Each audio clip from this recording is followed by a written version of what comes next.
Avui és un gran dia de festa, és la festa de Barcelona, de la ciutat, la nostra patrona, la Mare de Déu de la Mercè. Hi ha gent que no ho explica, però és la Mare de la Mercè, no? És un dia bonic, de gran festa en el carrer, però a més un dia de reflexió, que ens fa pensar en molta gent que no pot seguir. Jo crec que hem de disfrutar la festa, però els mercedaris, la Mare de Déu de la Mercè, també és d'aixut a la gent que no pot seguir, no?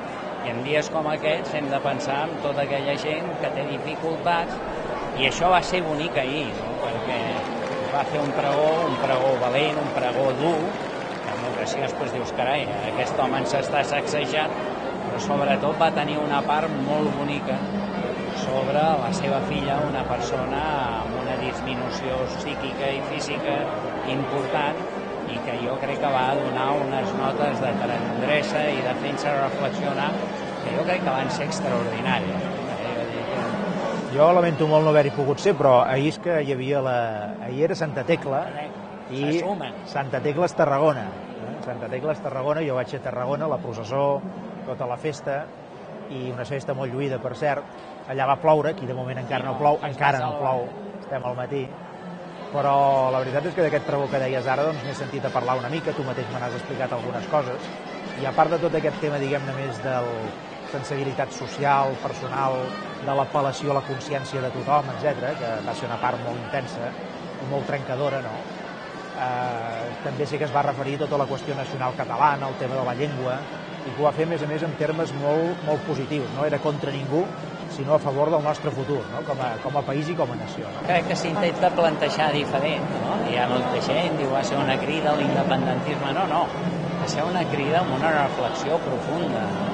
De defensa de llengües, però d'estimar les dues llengües, però tenir molt clar quina és la nostra.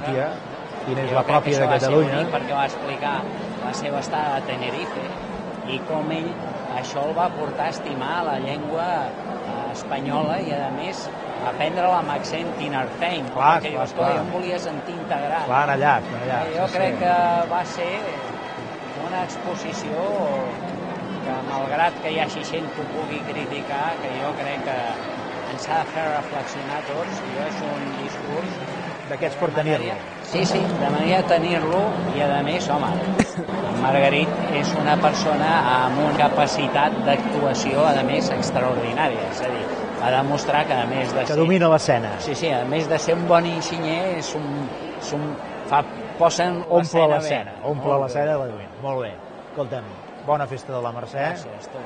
Patrona de Barcelona. Que la gent la disfruti. T'aconsello anar al Parc de la Ciutadella al vespre. Molt bé, ho intentaré. Fan una cosa preciosa. Sí? Fantàstic. Poètic. Bona festa a tothom, sobretot els barcelonins, però també tots els altres.